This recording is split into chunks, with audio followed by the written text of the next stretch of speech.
Yeah, I would say focus is probably the top skill that's required. Like if you have the ability to immediately focus on the task at hand, you can be 10 times more productive than if it takes you a while, or if you've got other things kind of on your mind. And I use, tools to, I would say, help me keep my focus. So for example, my Google Calendar and Calendly.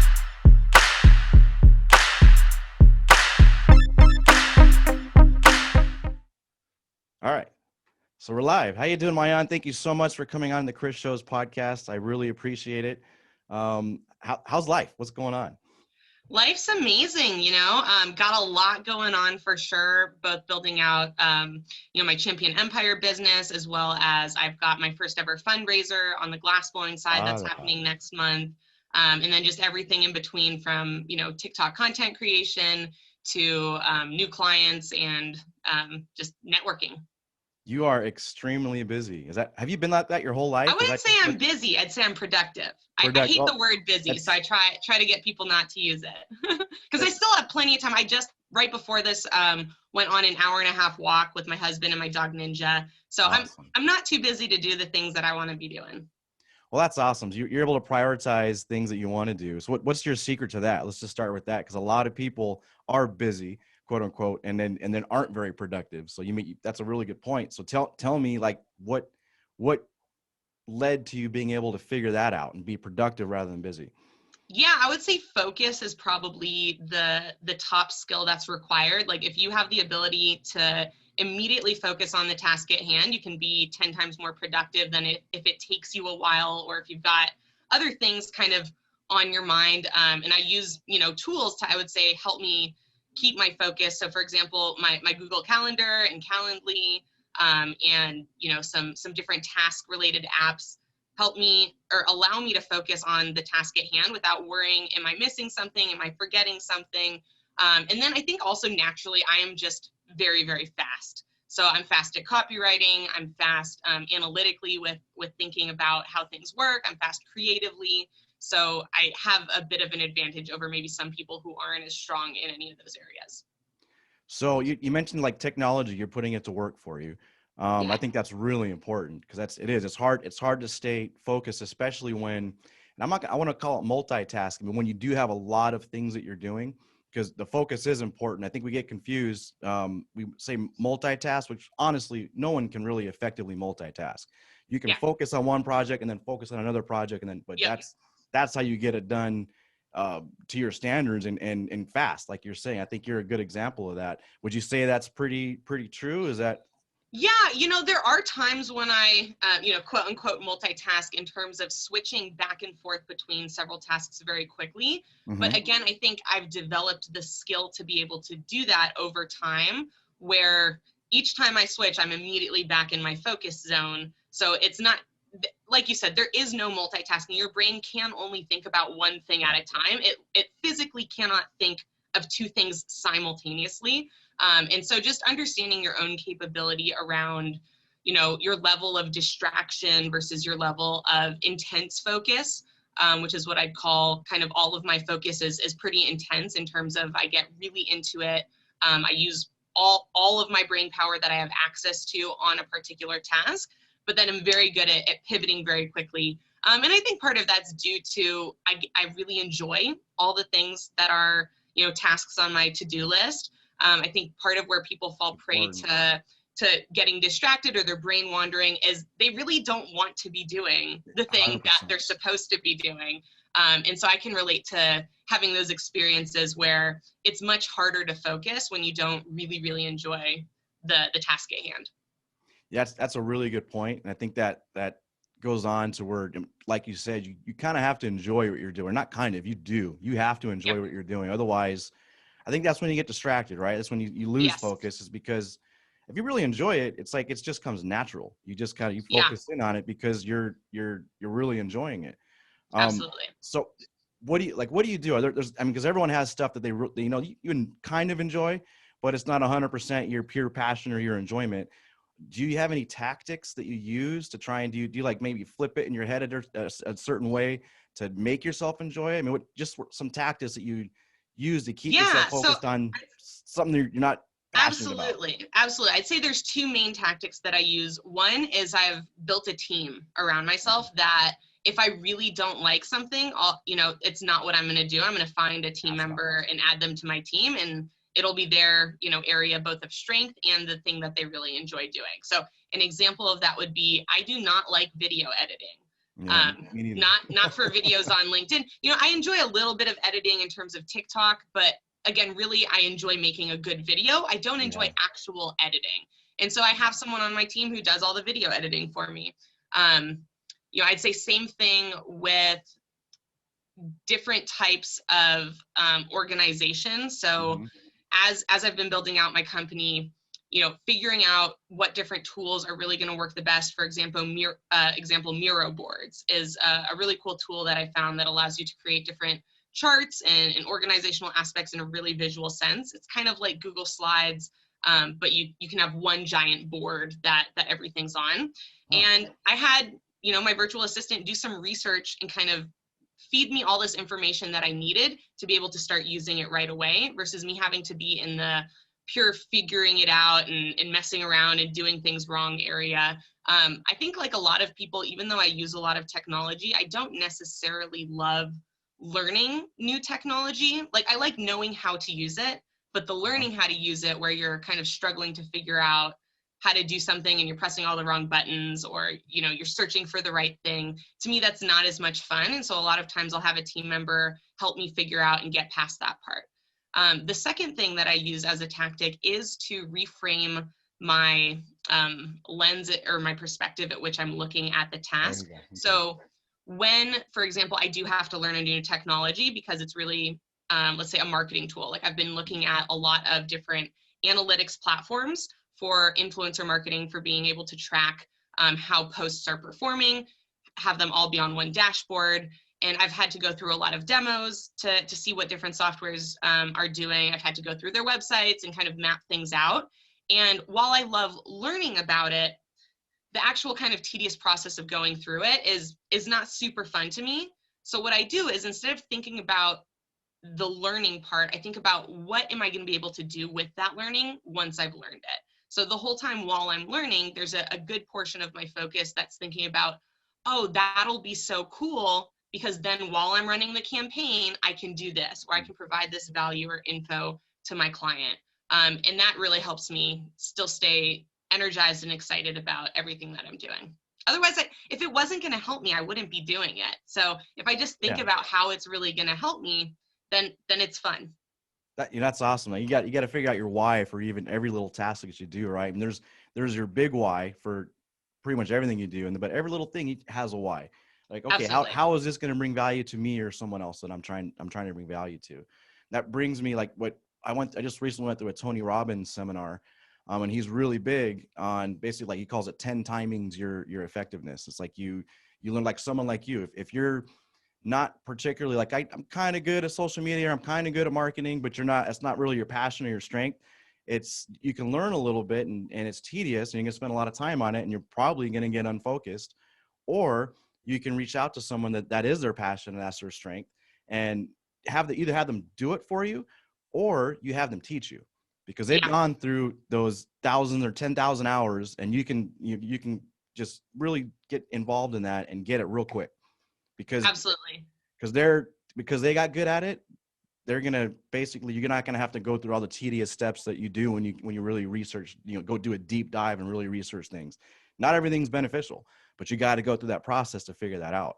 Or you get an expert that has already done it, that you trust. Yeah, and I think when people are looking for help in a particular area, whether it's social media or learning technology or writing, improving their writing skills, the best type of coach or consultant that's really going to help you isn't just someone who is really an expert in their field. It's also someone who's really perceptive about other human beings. Yes. And this is something I've noticed that I have a real strength in when it comes to social media strategy. And when I do consultations or do workshops with people to help them understand how they should build their social media strategy, I'm really good at picking out, well, how much do they actually like any of these particular areas?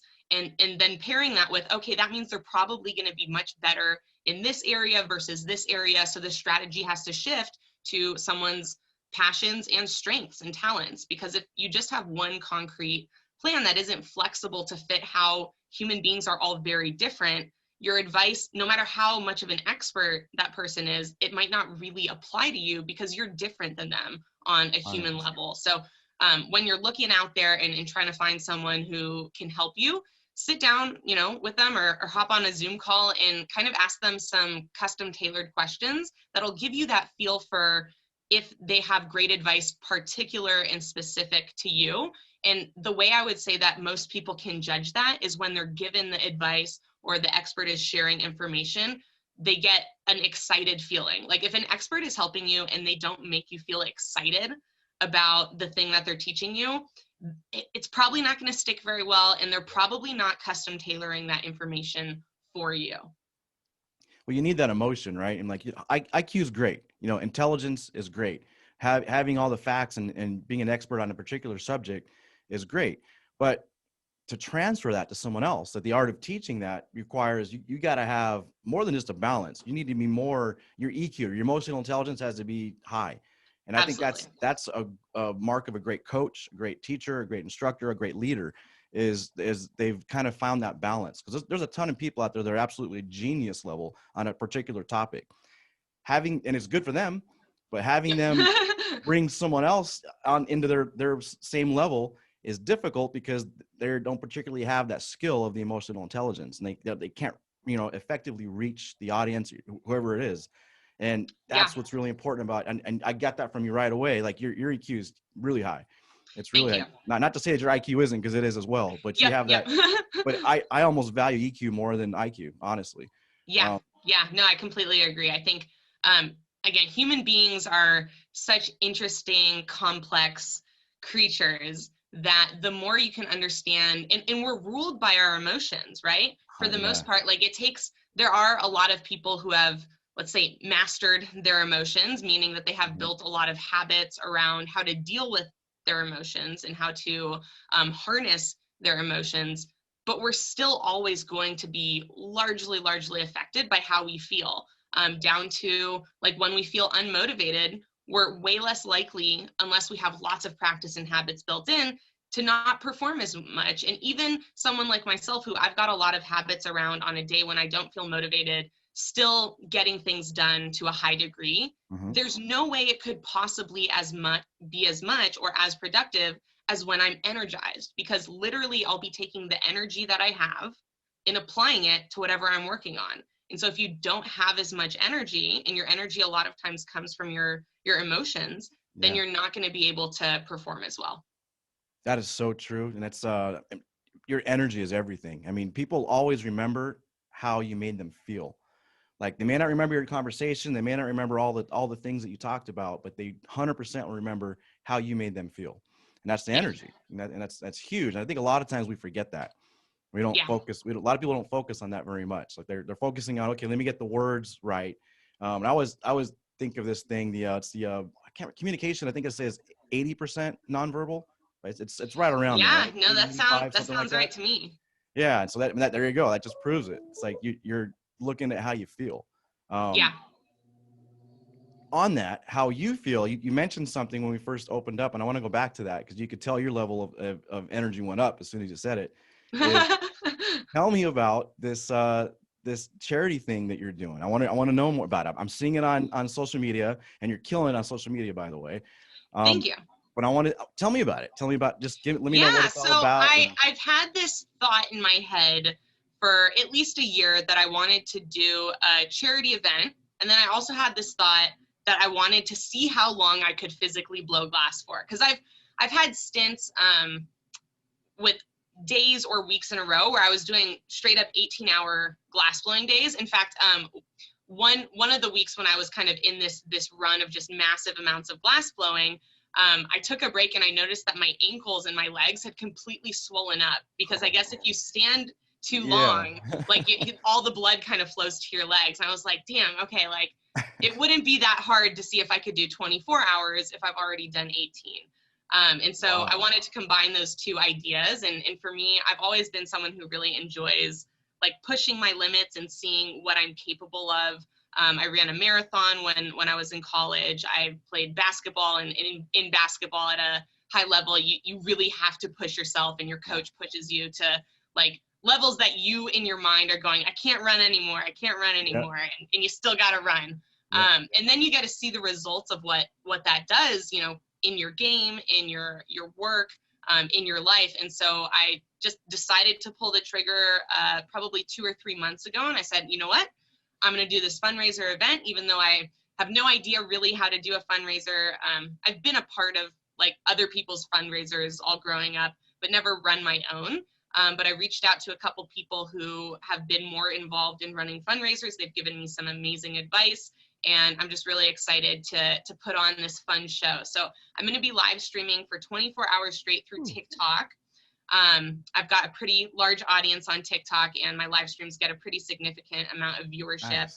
I'm still trying to see if I can get TikTok to promote the event even for a single hour platform wide, because that would just blow it out the water in terms of awareness.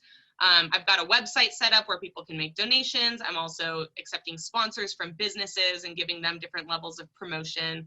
And then during the event, I'm going to be making glass hearts because I love this concept of just really making hearts. I've done a lot of different like heart type of promotions on my TikTok page so far. And it really does have an impact just even to people watching, that they feel this loving energy and this acceptance and community when people are making hearts or talking about heart or just talking about compassion and kindness.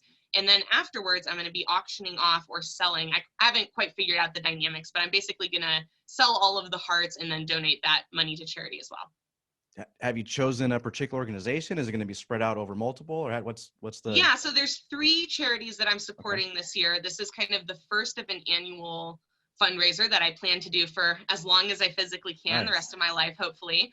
And the first 3 that I'm doing, I think I'll probably end up switching it up and maybe doing 3 new ones each year. I haven't quite figured out a strategy or structure for that, but this year it's going to be Charity Water, Blankets of Hope, and the Equal Justice Initiative.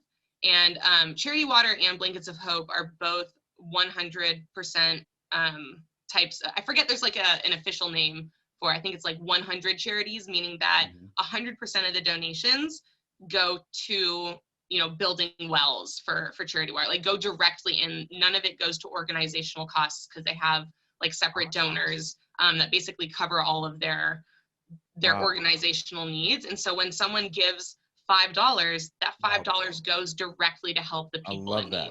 That's so important. When it drives me crazy when you see these organizations, and you know, with the internet, you can get transparency, and they have all these ridiculous salaries for the administrators, and you're like, what? That kind of defeats the purpose of a charity, you know, an organization. Yep, absolutely. Yeah, people just don't feel good about giving their money to pay for someone's large house on the hill and a new car and vacation, you know? Yeah, exactly. You know, I think it's an interesting world. So I deal with a lot of nonprofits here locally. Me and my partner, Jesse, are really involved kind of in the nonprofit space. And part of it is from the fact that there are so many charities that all really have the same mission and the same goal, yet are not really working together. And so instead of there being one large organization to try and help solve that one problem, there's 10 or 100 or 1,000, and each of them has, you know, administrative costs. And imagine if they all pooled their resources and instead of operating separately, they got to combine all that power. Like it would be 10 times more massive. So that's like another side project that we're working on here locally in terms of building infrastructure around that. And I think part of it is that a lot of the nonprofits just don't have any visibility to the public.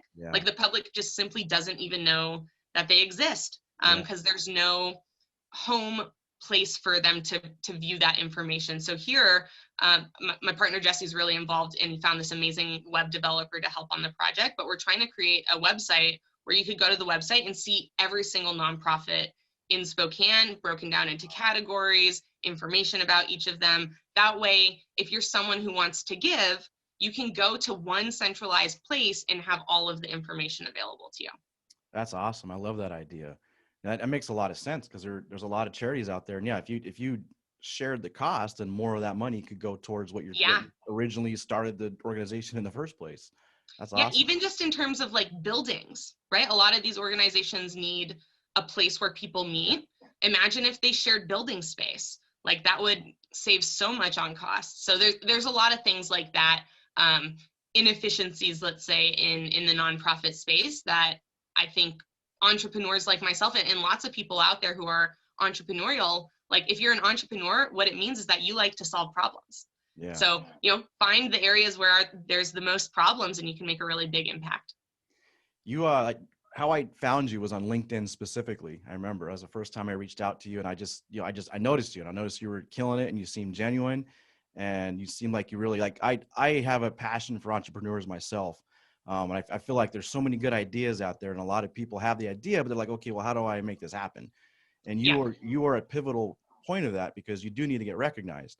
So a big part of what you do is you help entrepreneurs, reach their audience. You help them be Yes. visible.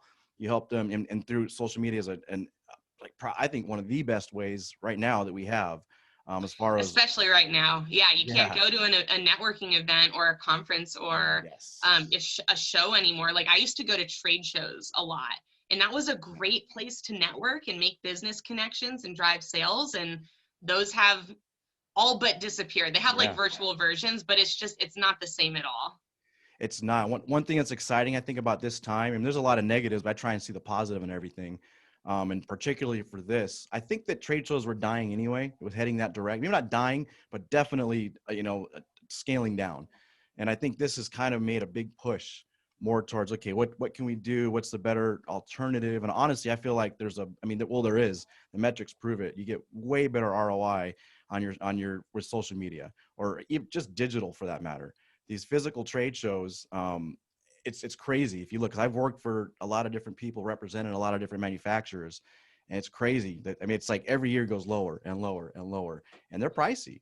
I would say Oh, it depends the industry. So I definitely in some industries, but for example, the glass blowing industry, it's only gone up and up and up in terms of not only the number of vendors, but also the number of attendees and the amount of money that's being made at those shows, because the industry has been expanding in such a okay. large way. So I think there's a pairing between, is an industry growing or shrinking? Like that's a real factor. Yes. And then also how competitive is the space becoming? Because if the competition is outpacing the growth of the industry, that's where it can really take away the value from a trade show. But if the growth of the industry is outpacing the growth of the competition, then they're actually a really great place for you to be able to make a large amount of money very, very quickly. So you think in the glass blowing world, like once, sometime, who knows when, in the hopefully near future, when trade shows are back on the scene, you think they're going to be still a very viable option? Yeah. Absolutely, especially because the real fact of it is a lot of people just are bad at marketing online and they're Yeah. much, much better at it in person. And so I think the trade shows give, people who don't have a lot of talent for marketing online a really great opportunity to do it in person and make a lot of those sales.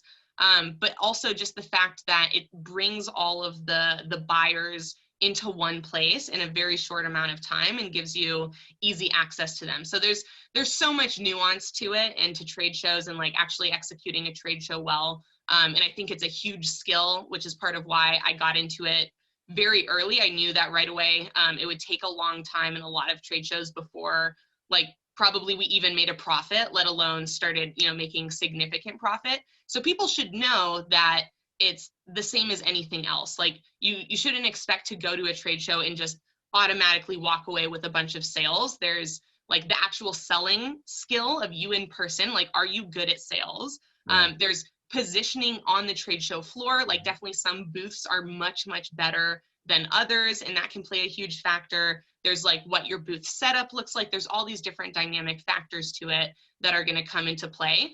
And I think at every single trade show that I've been to, and I've been to at least 10, probably not more than 20, somewhere in between there, that there's always people who really crush it and win, and there's always people who lose. So it's just like everything else where there's no guarantee for you, but it is a great opportunity depending on your skills and your positioning and the relationships you've built up prior to the trade show. So one of the tactics that worked really, really well for us with our glass blowing company when we would go to trade shows is I'd spend 2 months, before the trade show and leading up to the trade show, I would message every shop on Instagram to find out, are they going to go?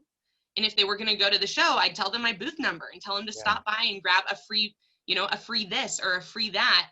And that worked really, really well, because most people were just kind of waiting till the trade show, and then everyone would show up. And yes, people want to walk around and look at everything, but a lot of them will have a list of booths that they want to visit or companies that they want to visit. And I wanted to make sure that like I was getting our company and our booth on their list, and it made a really big impact. Yeah, that's so true, because I mean, let's like online, basically it's called the World Wide Web for a reason. I mean, it's literally you're lost in this. It's a sea of everybody. Everyone's there. Yeah. And it just keeps getting more. It's easier to get lost nowadays, because a lot of the tactics are not as effective, because everyone's starting to get involved in tactics. Yeah. Trade shows are like, okay, now now you have a niche place for whatever it is you're doing. But you have that audience. There's a lot of places online that are like that too. You have different publications, different websites that are specifically for glass blowing. Okay, here's the top website for, we cover all of glass blowing. Like, it's usually a media, something they basically, their whole job is, we just cover it and give it out to you, and then you figure it out. We let you know who the players are, we let you know what's new and interesting, and that's online. But a lot of times the people who do the trade shows are those people. Like they have the online presence. That is how the glass blowing industry works, is kind of the media source for the whole industry is the trade show. And they have their own magazine that goes out. I don't know if it goes out monthly or quarterly, but they feature all these different shops, all these different artists, all the different accessories and products within the industry. They also do kind of like news related articles and updates on interesting things that are going on. But it really is an authority source where people, like, they look at it and they value what that trade show is saying. And so if you can make good connections, again, this is where I think, interpersonal skills and just forming relationships comes in really, really big, as you get in good with, a certain number of people at the trade shows, and that can make a huge difference in your booth placement and your pricing of your booth. Like, I've gotten discounts on trade show booths simply because I was able to, become friends to some degree with people who were in charge, or to provide them some type of value where, like, they wanted to give me a discount. So all of those things are really important, and everything you do in one area of business is going to, affect how you operate in another area of your business. That's so true. My background is I was a promoter. I did events, clubs. I was a DJ. That's kind of where I started.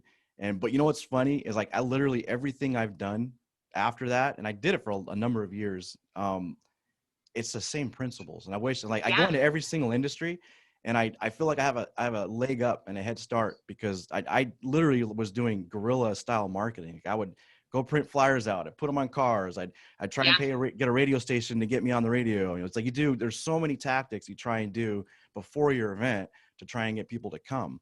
And then, then the digital came. So then you use social media, and then they had text services, which are getting big again. They were big that's been about 10 years ago. They were pretty big, and now they're big again. I used Text Boom way back in the day, and it was really expensive, but it worked phenomenally. Like, I was able to reach a ton of people, blew up my social media because of it. But same thing like a trade show. It's like, you got to marry all these different principles together for your event, whatever it is. And your event needs to be, it's always coming. Like, it's monthly, it's quarterly, it's weekly. That's your event, and you need to promote it, right? And there's a lot of ways to do that. But you gotta kind of marry them. Like, use social media, use online before, use email, use all the resources you have to reach your channel, to let them know, hey, come see me at this event. It's like, it all leads up to that event, whether it's a webinar, whether it's digital, whether it's virtual, whether it's a physical event. It's all the same, right? It's like the same recipe. Like, absolutely. Different tactics, different ways of doing it, but it's all kind of the same thing. And you just keep repeating, rinse and repeat. Absolutely. I want to get into, okay. Well, first I'm gonna ask you about what's, like, right now you're doing a lot of things, and it's basically around, I don't want to use the wrong word, but basically you're a coach, you're a consultant, you're an expert, and basically, I'm just gonna say social media, because there's a lot more to it, but that's kind of, I think, your specific niche, right? I mean, yes. Yeah. So, and this is a process that I've been going through for the past probably 6 months to figure out how to become more narrow in my focus, because I do have a lot of skills. I do participate in a lot of things, but in terms of my own service offering, I've gotten it really niched down and narrowed. I do social media strategy consulting. Also, I do it on one-on-one. I can do group workshops, and then I'm also putting together a course that's going to be lots of different levels. Awesome. It's really, I've created this amazing kind of 6-step system. So it's going to be, I'm going to package it as short as really probably a 3-hour video up to a 6-week, interactive, much more intensive group course, because everyone's got different schedules and different budgets. So I want to make sure that it's available for anyone who's interested in that. So that's one of the things I do. The other 2 things that I do are influencer marketing campaigns. So I help other businesses and brands put together those campaigns, reach out to influencers, help them figure out what type of messaging they need to really engage influencers well. And then also on the back end, the metrics that they should be looking at, helping them either get their own software, or we have our own software that we utilize to kind of gather that data. And then we also do the part in the middle, which is managing the content that the influencers are sending, getting it approved, just making sure that it meets all the guidelines in terms of what the brand wants. So that's the second thing that I kind of offer. And then the third thing is podcasting services. Awesome. And what are you doing with the podcasting? So we do audio only, and basically it's, again, a combination of strategy on the front end of like, why do you want to do a podcast? What are your end goals? Okay, like what are the dynamics around how long it should be, around, the intro and the outro and what things go into that, helping structure the body. Then the editing process. So people typically just send us the Zoom or the audio file, and then we'll edit it so it sounds really clean, put it together with the intro and outro, add a little music, maybe some other fun things like rounds of applause or, drum rolls or whatever other fun kind of audio things we can think of. And then publishing to, Spotify, to Apple Music, to the other places. And then also strategy on the back end as to not everyone does need this component, which is how to market the podcast. Like some people just want to create a podcast because they want to tell the people that they're already talking to another place where they can go to get information. Some people really want to use the podcast as a way to draw in new clients or to build their brand in a really strong way. And so for them, understanding how, once they have the podcast put together, they can best market it and leverage it is kind of the strategy on the back end. I love that. And that's actually, I've been wanting to do a podcast for a long time. Probably over 10 years, like very first came out. Yeah, you got into it early then. No, I didn't. I wanted to. Right, but you got it in your head early. Yes. And the biggest reason, my head is, number one reason for me is the why I want to do it is selfish. It's like, okay, I'm very curious and I like to learn about new things. And I figure what better way to get like the people that I want to hear what they have to say than on a podcast, because everyone's open to, they want to share whatever it is they're good at or they're strong at, they're passionate about. Yes. So it's easy to get that. That's the number one. But the takeaway, the other part that's really awesome, and I started figuring out later, is it's probably one of the best ways to listen to your audience and to figure out what they want. Because by doing this, you get all this communication, this interaction, not only with your guests, but with your audience members that are watching your guests and watching the conversation and chiming in. Now you get a really good foothold on what matters to them, what's important, what pains are they having. Yeah, because they tell you, hey, this part of your podcast really was amazing. That was my favorite part. And you go, okay, talk more about that. and then with that, now you're becoming an expert in that field. You're bringing on experts as well, so it's like you're becoming that authority figure it's there's something to podcasts too. It's like, it's because we're all drawn, I think, even more and more and more over the years to that reality. Like we want authenticity. We're tired of the scripted stuff. We're tired of the fake stuff. Just get real. We want to hear it. And podcasts, I think, just naturally, that's the way they work. It's the way they go. And so, interestingly enough, though, for my podcast listening habits, I really gravitate towards scripted content in terms of storytelling. So there's like this one podcast I listen to called Unsolved Murders, and I love it. It's like, it's completely scripted, right? They put together a story, but it's based on real unsolved murders. It's feels conversational because the voice actors are really good. Like they have great Awesome. voice actors. But I think there's two different types of podcasts. One are more information or conversational based, like actual conversations. And then there is this whole category of podcasts, which is Right? like listening to they're almost like audiobooks. Yeah. So I find that I gravitate much more to the kind of audiobook side. You know what's cool with that too is like that's and it's so dynamic too. It's like you get lessons, okay, you get listen to experts, or you just get entertained. You get people that are just totally for entertainment, which is the fiction, which is the story. I mean, we're coming back to a point. I mean, story has always been huge. Like story is huge. I love talking story. I love storytellers. Yes. And that's really what, I mean, that's what everything's about if you want to really dive deep into it, but especially in the podcast. Because even what we're doing, it's like, yes, it's not scripted, it's not fictional, but we're telling a story. We're talking story. Yeah. And the fictional part is, I mean, who doesn't want to go back to your childhood when someone was reading you a story, or you went to the school library and they, you got together in a group in a circle and someone told you a story. Or sitting around the campfire that's the way history was. Exactly. Having a story. I don't think that's ever going away. I think we're kind of seeing a bigger uptake of that. I think there's more. Yeah, people are adapting storytelling to a lot more areas now, which is wonderful to see. It really is. It really is. Okay, I want to go. I sent you a list of questions, and there's one in particular that I just love, and I like to ask everybody, and it kind of helps me and the audience kind of feel like what drives you? Who is Maayan? Like what is she about? And it's the what is your why? And I always like it sounds like a really simple question, but when you really think about it and you really analyze it and you kind of, okay, what drives me that's bigger than myself? What is it that keeps me going in the face of like huge opposition? When when life just slaps you down super hard and you're like, okay, do I even want to get back up? And what makes you get back up and keep persevering and keep going after whatever it is you're going after? So what is your why? Yeah, absolutely. My personal why is very short and sweet and simple, and it's to help people feel less lonely.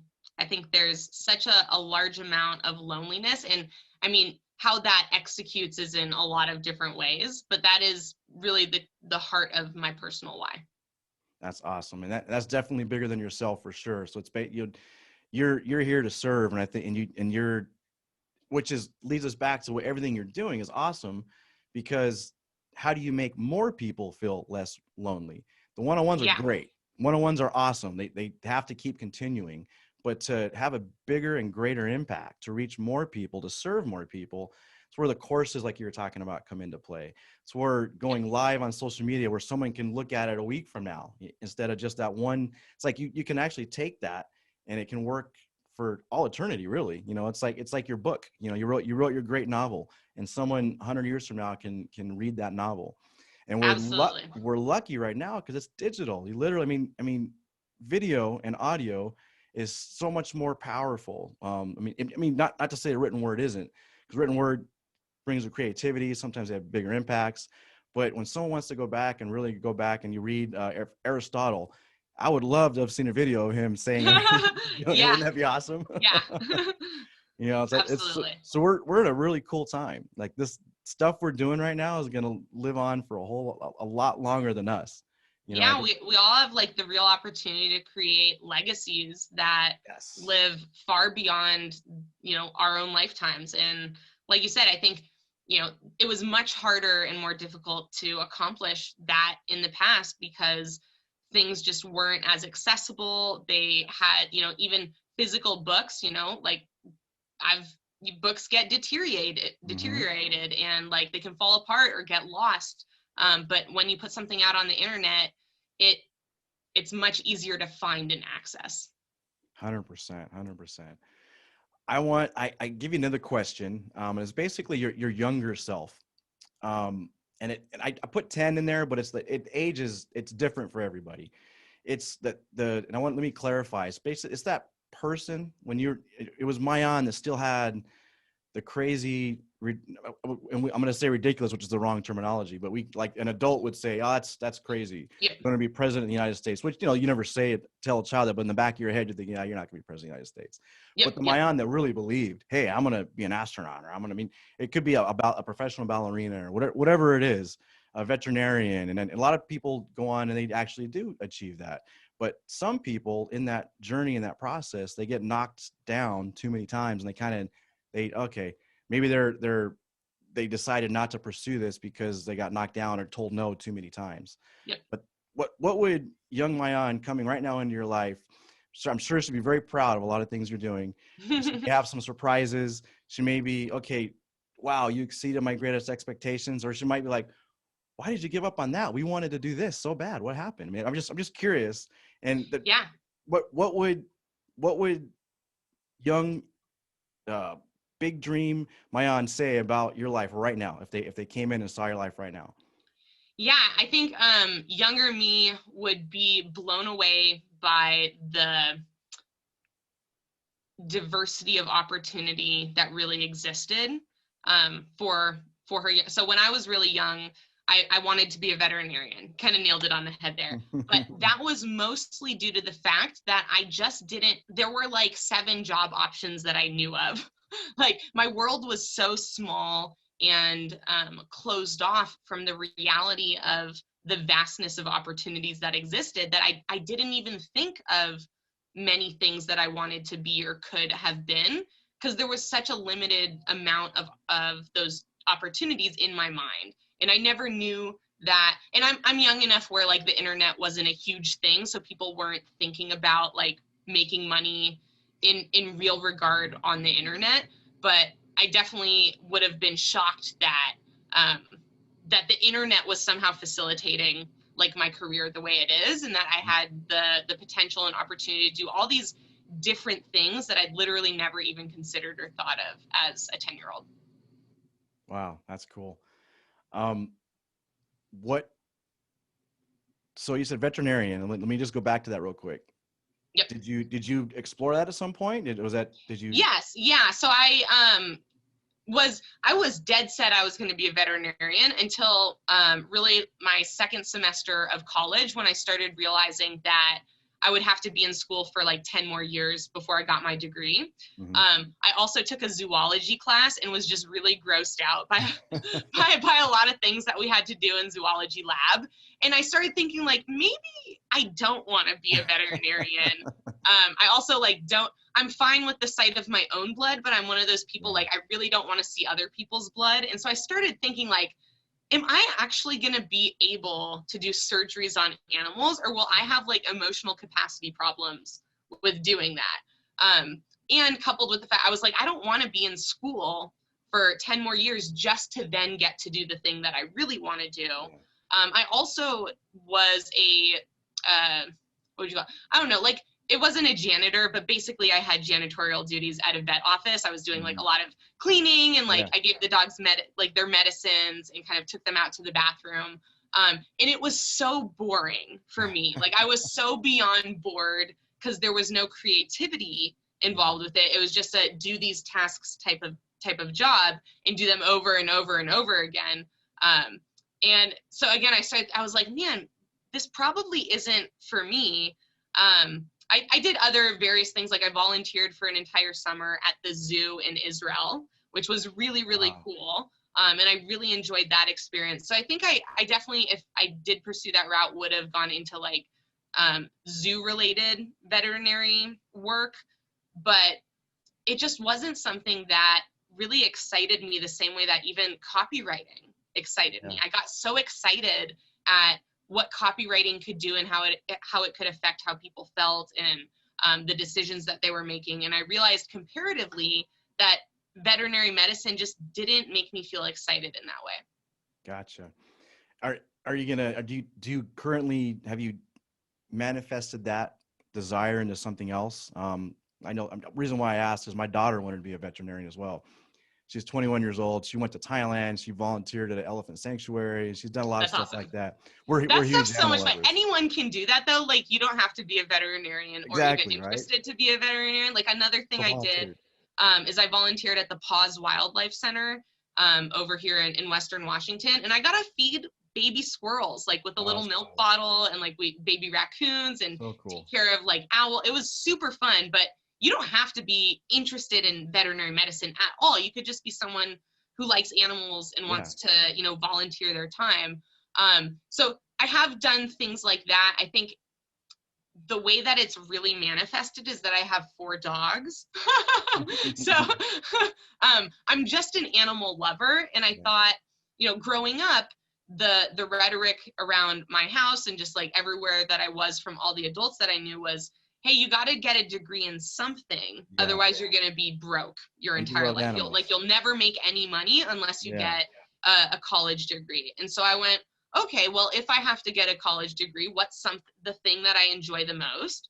I was like, animals. I love animals. So like, that makes sense. And really that doesn't make any sense to just say, I enjoy this thing. And so I'm going to get a degree in it, because there's lots of other ways that you can participate and get joy from that thing that you love and make money in a different area where you have much more excitement. And I think, you know, we talk about the energy levels, and energy is so important to your career, because people all the time get burnt out on their career because of the lack of energy that's there. And so finding the thing that instead of when you're working on it makes you feel less tired, it actually makes you feel more energized. To me, that's like the key to being really successful in your career. That's awesome. That leads me into my third question I gave you is basically, and this is geared more towards the audience. I know I say yourself, like, but I'm just curious. You've given a lot of good advice already. Right? This has been really good. But what's what would you tell someone that was in your situation, in your position, similar to yourself, just trying to figure out things? You know, it could be at an age where you're a teenager, you're still in middle school, you're in high school, you're in college, but you're trying to figure out, okay, what direction do I want to go? I know I love animals. Do I really want to be a veterinarian? Like what shortcuts, what secrets could you give someone trying to figure out how to align their passion with what their career is going to be, or not even career, but just their mission in life? Like what advice would you? Yeah. So and I think I've been really fortunate to experience it this year, finally, and to now be able to speak back to it. But like, find someone who's willing to mentor you.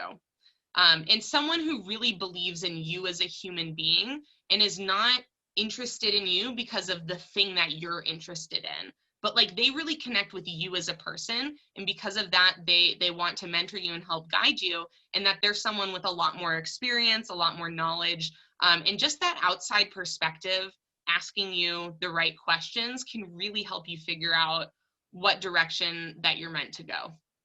Awesome. That's really good. You know, I just recently did I have a coach right now.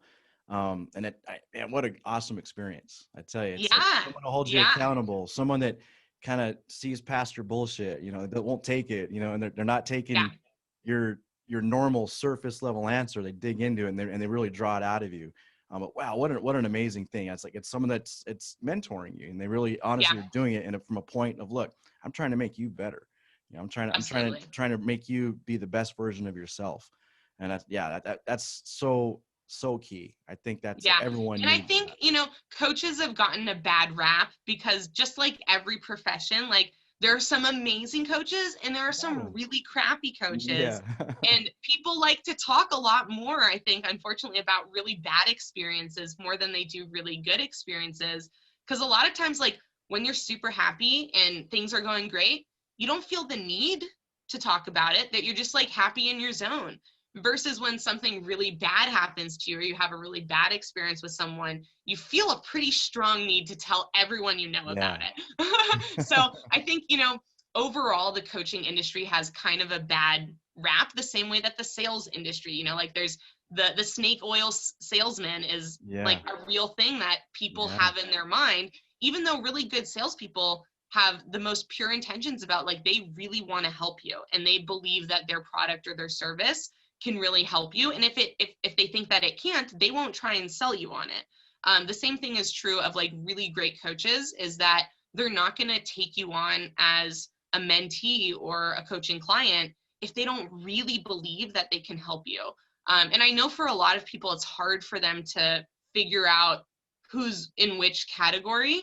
But if you have any doubts about that, I think reach out to someone who has been through coaching and who does have a really, amazing coach that they love, and ask them some questions about like, how did they know and how did they find their coach, and like, what is it about coaching that they love? And just through that kind of sharing and conversation, a lot of times you can start to figure it out.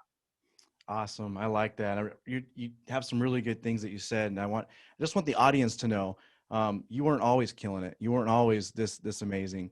So, and just with that, I just want to touch just a little bit on some of the times, because you talk about it on social media, especially a lot recently, about your stints with homelessness and just trying to live, and it was an RV and like, being uprooted and having to move somewhere else. So you've definitely had your downtimes, and you had your times when you weren't on, killing it like you are right now.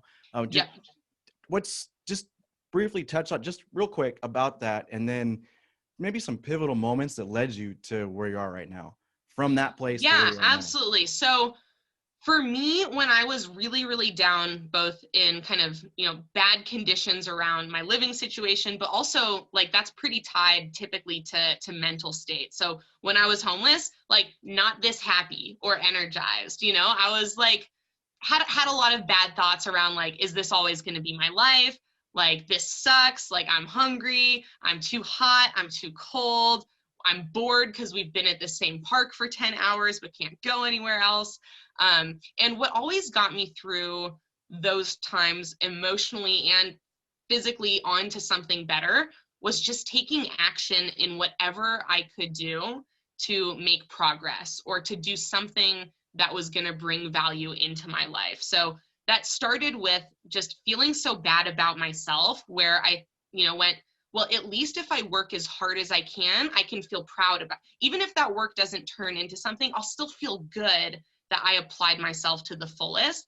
And that's like kind of all I've got right now. Like, that's the only the only thing that can make me really feel better about my situation. Like, I'm not going to just change my situation.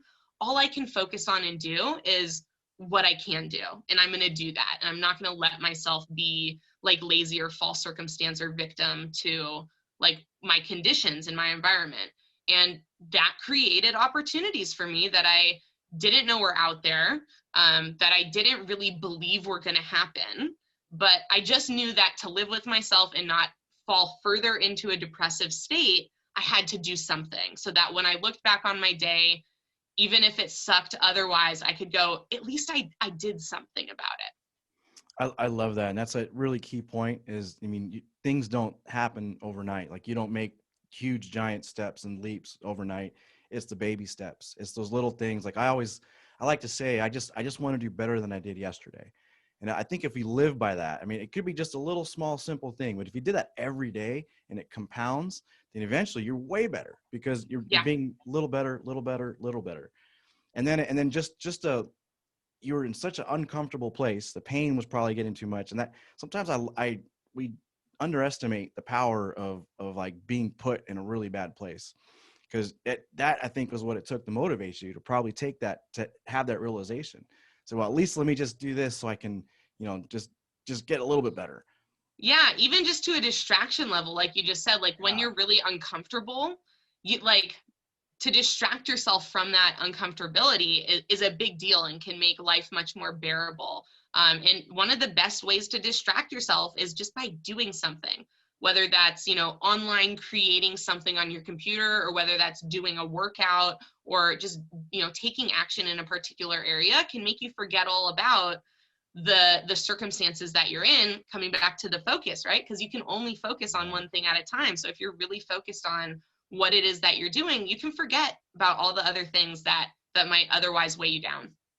That I love that too, because distraction, sometimes you kind of think of it as being trivial and it's not beneficial, but it can be. Like, sometimes that's all you need. Just give me that little distraction, especially if you focus on, I want this distraction to be a positive one.